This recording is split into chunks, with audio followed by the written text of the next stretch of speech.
नमस्कार दोस्तों, कैसे हो आप सभी। आई होप कि आप अच्छे होंगे, आपकी पढ़ाई अच्छे से चल रही होगी। आज हम 11th के स्टूडेंट्स के लिए फिजिक्स से रिलेटेड वीडियो लेकर आए हैं। इस वीडियो में हम फर्स्ट चैप्टर मात्रा के मापन से संबंधित अंतिम टॉपिक विमीय समीकरणों के उपयोग लेकर आए हैं। हमारे सिलेबस में दो उपयोग हैं। पहला उपयोग है समीकरणों की विमीय संगति की जांच और दूसरा उपयोग है विभिन्न भौतिक राशियों के बीच में आपस में संबंध व्युत्पन्न करना। एक एक करके दोनों टॉपिक यहां पर पढ़ेंगे। इन दोनों ही टॉपिक्स को समझने के लिए हमें विमाओं का ज्ञान होना आवश्यक है, जो हमने लास्ट वीडियो में प्राप्त कर लिया है। लास्ट वीडियो में हमने विमाओं को अच्छे से पढ़ा, डायमेंशंस के बारे में अच्छे से जाना। इस टॉपिक को, आज के इस वीडियो को समझने के लिए आपको लास्ट वीडियो समझना होगा। लास्ट टॉपिक अच्छे से समझ में आना चाहिए। विमाओं का अच्छे से ज्ञान होना आवश्यक है। विद्यार्थियों, यदि आप हमारे YouTube चैनल पर नए हैं तो चैनल को सब्सक्राइब कर लीजिए, साथ में बेल आइकन भी दबा दीजिए ताकि आपको आगे की वीडियोस की नोटिफिकेशन मिलती रहे। इससे जस्ट पहले वाला जो टॉपिक है वो मैंने अपने चैनल पर प्लेलिस्ट में डाल रखा है। जस्ट पहले वाला वीडियो आप देखें ताकि आपको आज वाला टॉपिक है, ये जो टॉपिक है वो आराम से अच्छे से समझ में आ सके। चलिए हमारे टॉपिक की ओर बढ़ते हैं। हमारा टॉपिक है समीकरणों की विमीय संगति की जांच। आपके पास में कोई समीकरण है या सूत्र है, वो सही है या गलत है, इसकी हम जांच कर सकते हैं। विमीय विधि के द्वारा जांच कर सकते हैं। तो देखिए, जांच में आपको एक ही नियम का ध्यान रखना है कि किसी समीकरण में या किसी सूत्र में, यदि आपके पास में कोई सूत्र है तो उसमें लेफ्ट हैंड साइड की विमा और राइट हैंड साइड की विमा बराबर होगी, या आपके पास में कोई समीकरण है तो सभी पदों की विमाएं समान होगी। यदि सभी पदों की विमाएं समान है तो वो विमीय दृष्टि से सूत्र सही है, वो विमीय दृष्टि से समीकरण सही है, अन्यथा गलत होगा। तो देखिए, किसी समीकरण के अंदर सभी पदों की विमाएं क्या रहती है? समान होती है। ये आपको ध्यान में रखना है। किसी सूत्र हो सकता है या समीकरण, या क्या हो सकता है? समीकरण हो सकता है। समीकरण में सभी पदों की विमाएं, सभी पदों की विमाएं समान होती है। सभी पदों की विमाएं क्या होती है? विमाएं समान होती है। ठीक है। हालांकि इससे सूत्र एकदम एग्जैक्ट सही है इसका पता तो नहीं चलता, बट मोटा मोटा पता चल जाता है। विमीय दृष्टि से वो सही है या नहीं है इसका जरूर पता चल जाता है। इसके लिए मैं एक एग्जाम्पल आपके सामने रख देता हूं कि जैसे हमारे पास में गतिज ऊर्जा का एक सूत्र है। गतिज ऊर्जा का एक सूत्र है, वो सही है या नहीं है? ई के से मैं पुट कर रहा हूं 1/2 mv², ये होता है। तो अब ये सही है कि नहीं है इसका पता लगाने के लिए लेफ्ट हैंड साइड की विमा और राइट हैंड साइड की विमा सेम होनी चाहिए। तो देखिए क्या है, लेफ्ट हैंड साइड की विमा LHS की विमा, LHS की विमा तो वही होगी जो EK की विमा होगी। EK यहां पर क्या है? ऊर्जा है, और ऊर्जा की विमा कार्य के समान होती है, जो कि हमने लास्ट वीडियो में पढ़ लिया। m1L2T-2, ये हमने पढ़ लिया है। ओके। अब देखिए राइट हैंड साइड की विमा, RHS की विमा, RHS की विमा। तो RHS की विमा देखिए क्या होगी? RHS की विमा वही होगी जो 1/2 mv² की विमा होगी। 1/2 एक संख्यात्मक मान है, ये विमाहीन राशि है, इसकी कोई विमा नहीं होती। m यहां पर द्रव्यमान है और द्रव्यमान की विमा हो जाएगी m1। ओके। v यहां पर वेग है और वेग की विमा होती है L1t-1 और यहां पर इसका स्क्वायर है तो इसका भी स्क्वायर हो जाएगा। तो यहां से अपने पास में क्या आ गया, इसकी फाइनली जो विमा है m1 L2t-2। तो आप यहां पर देखेंगे कि जो लेफ्ट हैंड साइड की विमा है m1 L2t-2, right hand side की विमा है m1 L2t-2। तो दोनों तरफ की जो विमाएं है वो सही है। लेफ्ट हैंड साइड की विमा ये बराबर है राइट हैंड साइड की विमा के, RHS की विमा। तो दोनों तरफ की विमाएं यदि सेम है तो हम विमीय दृष्टि से इस सूत्र को सही ठहरा सकते हैं, बता सकते हैं कि ये जो सूत्र है ये विमीय दृष्टि से सही है। ओके, ये जो फॉर्मूला है वो विमीय दृष्टि से सही है। हालांकि एकदम एग्जैक्ट सही नहीं कह सकते। क्यों नहीं कह सकते? यदि यहां पर 1/3 होता तो भी ये विमीय दृष्टि से तो सही होता, 1/3 होता तो भी विमा तो वही आती। 1/3 है, 1/4 लिख दो, 1/2 लिखो ही मत, तब भी विमीय दृष्टि से ये सही होता। तो हालांकि विमीय दृष्टि से यदि कोई फॉर्मूला हम सही बता रहे हैं तो इसका मतलब ये नहीं है कि वो एकदम एग्जैक्ट सही है, उसमें जो न्यूमेरिकल वैल्यू आ रही है उसका एग्जैक्ट पता नहीं लग पाता विद्यार्थियों। एक और एग्जाम्पल के जरिए समझ लेते हैं। हमारे पास में एक समीकरण है जिसे हम गति का समीकरण कहते हैं और वो आपने कक्षा 9 में पढ़ा है, गति का द्वितीय समीकरण। गति का द्वितीय समीकरण, द्वितीय समीकरण हमें क्या कहता है, S बराबर ut plus half AT square, ये कहता है। S बराबर ut plus half AT square. S यहां पर दूरी है, मैं इनके बारे में आपको जानकारी दे देता हूं।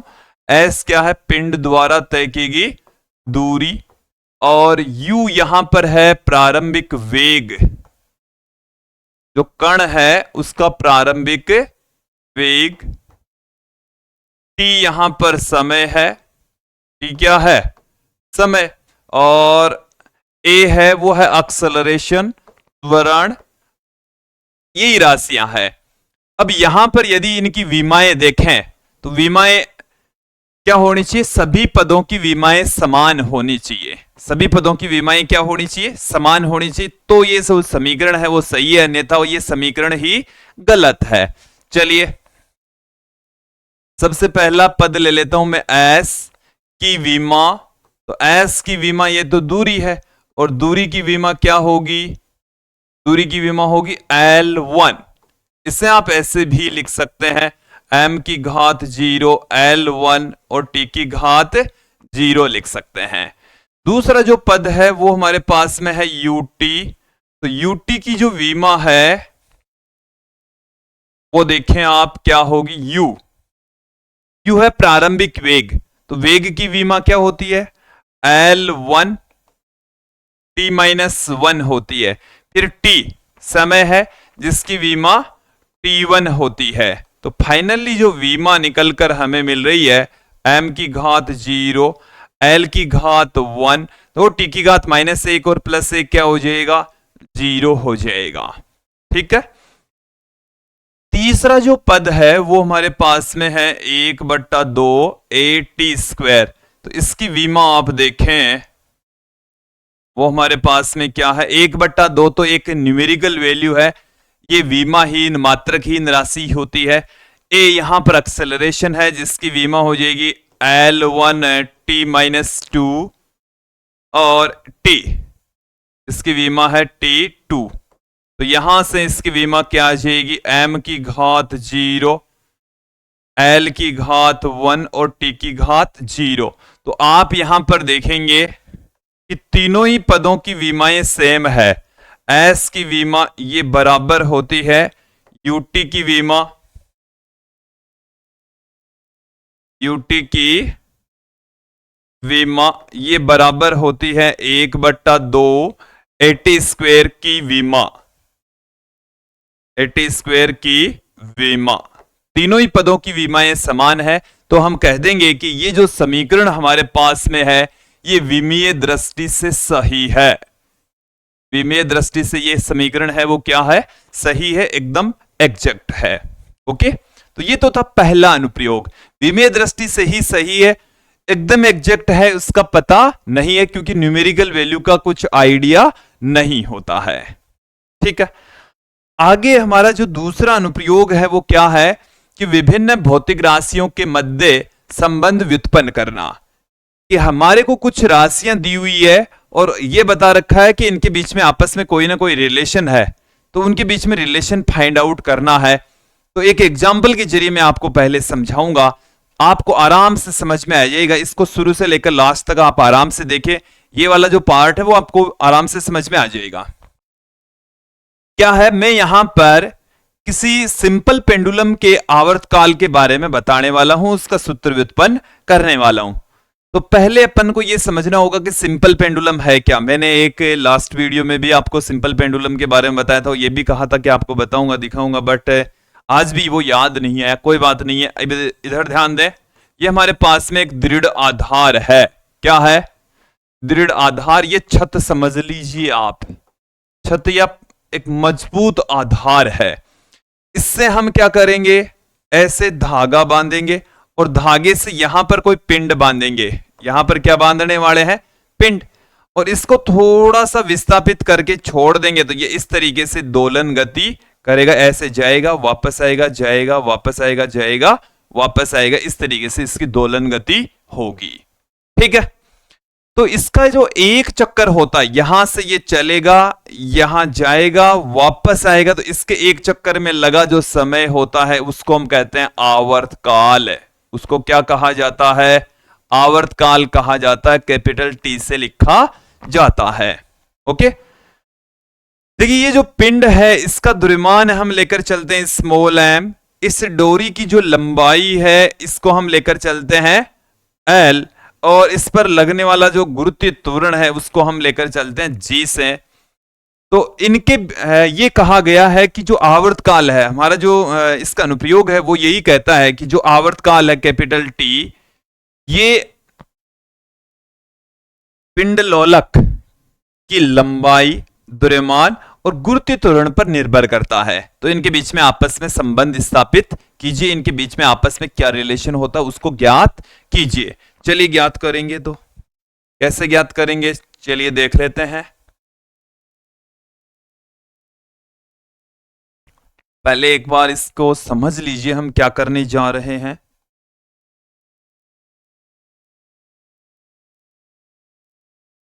एग्जाम्पल के जरिए इसको हम समझेंगे कि किसी सरल लोलक का आवर्तकाल,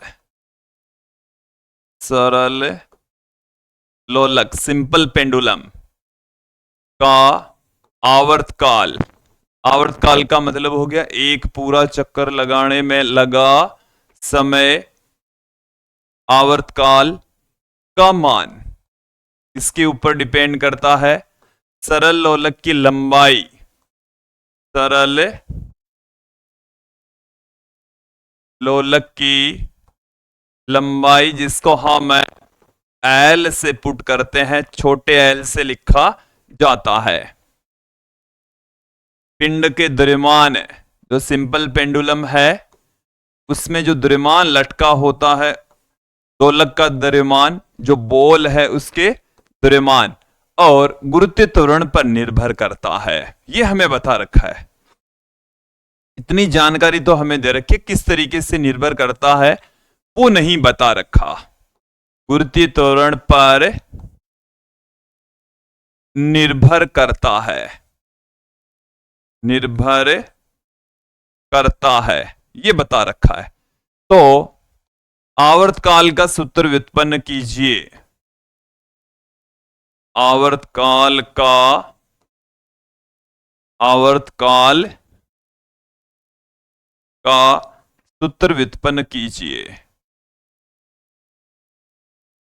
सूत्र व्युत्पन्न कीजिए, सूत्र व्युत्पन्न करो, ये हमें कहा गया है। तो देखिए इसके लिए हम क्या करेंगे, सर्वप्रथम हम ये लेकर चलेंगे कि आवर्तकाल है वो देखेंगे, समझेंगे इसको आप। आवर्तकाल है वो लंबाई की एक घात के समानुपाती है। लंबाई की कितनी घात के समानुपाती? एक का मान हमें नहीं पता, ए अज्ञात राशि है। इसी तरीके से आवर्तकाल है, आवर्तकाल है वो द्रव्यमान की बी घात के समानुपाती है, और आवर्तकाल है वो गुरुत्वीय त्वरण की सी घात के समानुपाती है। इन तीनों को ही यदि हम कंबाइन करके लिखें तो यहां से आ जाएगा हमारे पास में ये जो t है ये l की घात a, m की घात b और g की घात c के समानुपाती होता है। और यहां से हम क्या लिख सकते हैं, ये जो t है एक कांस्टेंट मैंने यहां पर पुट कर दिया है। जब भी प्रोपोर्शनल का साइन हटेगा एक कांस्टेंट आएगा, जिसको हमने यहां पर कैसे लिख दिया, l की घात a, l की घात a, m की घात b और g की घात c। ये इस तरीके से आ गया। इसे मैं दे देता हूं समीकरण 1। ये जो a b c है अज्ञात राशियां है जिसकी वैल्यू हमें ज्ञात करनी है, जिसका मान हमें ज्ञात करना है। ओके, जिसका मान हमें फाइंड आउट करना है। इसका मान फाइंड आउट करने के लिए हम क्या करेंगे, विमाओं का ही उपयोग करने वाले हैं। लेफ्ट हैंड साइड की विमा बराबर होगी राइट हैंड साइड की विमा के। तो लेफ्ट हैंड साइड की विमा, लेफ्ट हैंड साइड की विमा, लेफ्ट हैंड साइड की विमा का मतलब हो गया टी की विमा, टी की विमा, टी आवर्तकाल है तो इसकी विमा हो जाएगी m की घात 0, l की घात 0, t की घात 1। फिर आप देखें राइट हैंड साइड की विमा, राइट हैंड साइड की विमा तो ये हमारे पास में आ जाएगी k, l की घात a, m की घात b और g की घात c की विमा। विमा पुट कर देते हैं, के कांस्टेंट है, ये एक विमाहीन राशि है। कैसी राशि है? विमाहीन राशि है। विमाहीन राशि है तो हमारे पास में क्या आ जाएगा, L की विमा, ये लेंथ है L1 और इसकी घात है A। इसकी घात कितनी है? A। फिर M द्रव्यमान है तो M की घात आ गई B। G यहां पर गुरुत्वीय त्वरण है, इसकी विमा L1 T-2 और इसकी घात है C। इसकी घात कितनी है? C है।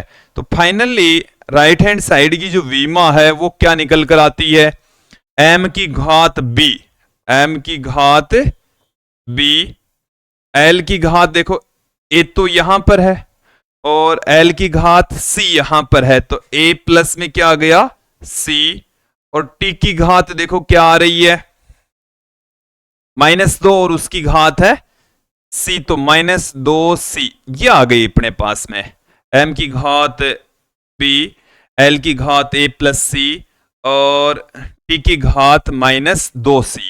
ये आ गया। अगले पेज पर ले चलता हूं मैं आप सबको ताकि हम बेटर तरीके से समझ सके। देखो हमारे पास में एक रिलेशन तो है ये वाला, T बराबर K, L की घात A, M की घात B और G की घात C। ये आ गई equation number 1। Right hand side की विमा ये हमारे पास में आई अभी अभी M की घात 0, L की घात 0 और T की घात 1। ये आ गई समीकरण 2। लेफ्ट हैंड साइड की विमा ये हमारे पास में, अब देखो मैं एक साथ में कंबाइन करके मैंने लिख दिया है तो M की घात B, M की घात B, L की घात A प्लस में C और T की घात -2C। ये हमने यहां पर देखा था। चलिए मिलान कर लीजिए आप कि B A प्लस C और -2C, B A plus C और -2C। ये आ गई समीकरण 3। अब हम विमीय विधि से जानते हैं कि लेफ्ट हैंड साइड और राइट हैंड साइड की विमाएं क्या होती है, समान होती है। तो समान होती है तो बराबर पुट कर दीजिए। हम जानते हैं, हम क्या जानते हैं, लेफ्ट हैंड साइड की विमा बराबर होती है राइट हैंड साइड की विमा। RHS की विमा ये बराबर होगी लेफ्ट हैंड साइड की विमा के। दोनों तरफ की विमाएं सेम होती है, तो सेम होती है तो अपने पास में आ गया m की घात 0, l की घात 0, t की घात 1, ये बराबर होगी m की घात b, l की घात a प्लस c और t की घात -2c। ये आ गया। MLT की घातों की तुलना करने पर, MLT की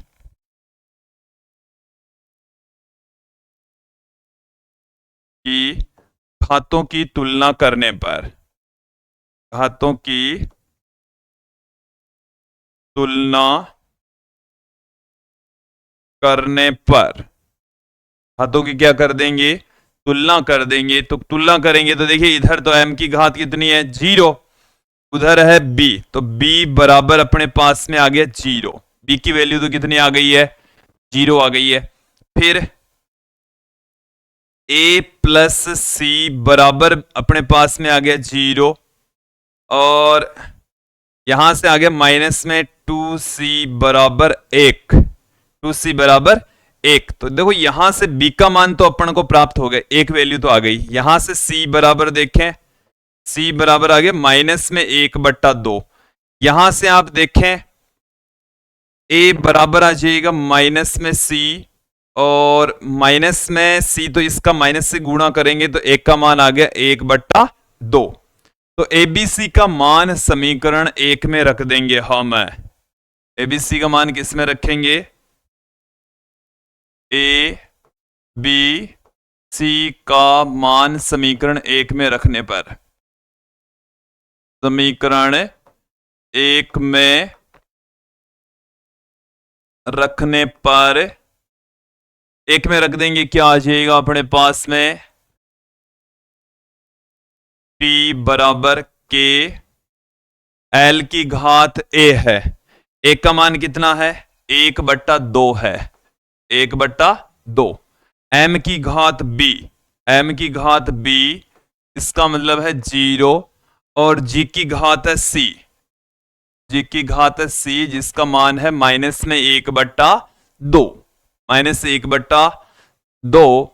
तो t बराबर अपने पास में आ गया है k, l की घात 1/2 बट्टे में g की घात 1/2 और t बराबर आ गया है k अंडरूट में l बट्टे में g, l बट्टे में g। और ये हमारे पास में आ चुका है इसका फाइनल सूत्र। तो भाई किस तरीके से इनके बीच में संबंध स्थापित करेंगे, तो ये अपने पास में विमीय विधि द्वारा सरल लोलक के आवर्तकाल का सूत्र प्राप्त हो गया। हालांकि कांस्टेंट k का मान प्राप्त नहीं हुआ है। कांस्टेंट k का मान विद्यार्थियों हम 13वें 14वें चैप्टर के अंदर जब हम सिंपल पेंडुलम पढ़ेंगे तो वहां पर इसकी वैल्यू फाइंड आउट करके छोड़ेंगे।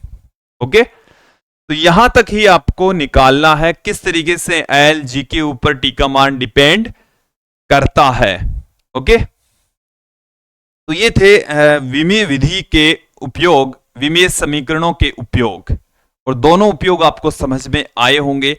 ये था हमारा पहला चैप्टर का अंतिम वीडियो और मुझे उम्मीद है पहला चैप्टर आपको आराम से अच्छे से समझ में आ गया होगा। विद्यार्थियों, यदि आपको इस चैप्टर से संबंधित या संपूर्ण कोर्स से संबंधित हैंड रिटन नोट्स की आवश्यकता है या आपको वीडियोस का कोर्स चाहिए तो आप हमारी एप्लीकेशन को आप डाउनलोड कीजिए। हमारी जो एप्लीकेशन है वो आपको गूगल प्ले स्टोर पर मिलने वाली है। BCS अकेडमी नाम से आप सर्च करेंगे तो हमारी एप्लीकेशन आपको मिलेगी। इसके ऊपर हैंड रिटन नोट्स और वीडियोस के कोर्स दोनों अवेलेबल हैं। ये जो कोर्स हैं ये कक्षा 9 से स्टार्ट हो रहे हैं। कक्षा 9 के विद्यार्थी कक्षा 10 में हो, यदि आप कक्षा 11 में हो, 12 में हो, साइंस स्ट्रीम में हो, IIT की प्रिपरेशन कर रहे हो, नीट की तैयारी कर रहे हो, या कोई नर्सिंग एग्जाम की या लैब असिस्टेंट की आप प्रिपरेशन कर रहे हो, RPSC first grade second grade की प्रिपरेशन कर रहे हो तो ये जो हमारा ऐप है वो आपके लिए काफी यूजफुल ऐप है। देखिए, ऐप की लिंक मैंने इस वीडियो की डिस्क्रिप्शन में दे रखी है। इसके अलावा आप इन नंबर पर व्हाट्सअप करेंगे तो लिंक मिल जाएगी, संपूर्ण डिटेल भी आप यहां से प्राप्त कर सकते हैं। ओके, तो आज की इस वीडियो में इतना ही। नेक्स्ट वीडियो में सेकंड चैप्टर सरल रेखा में गति, मोशन इन स्ट्रेट लाइन का पहला टॉपिक लेकर लौटेंगे। आज के लिए इतना ही। धन्यवाद दोस्तों।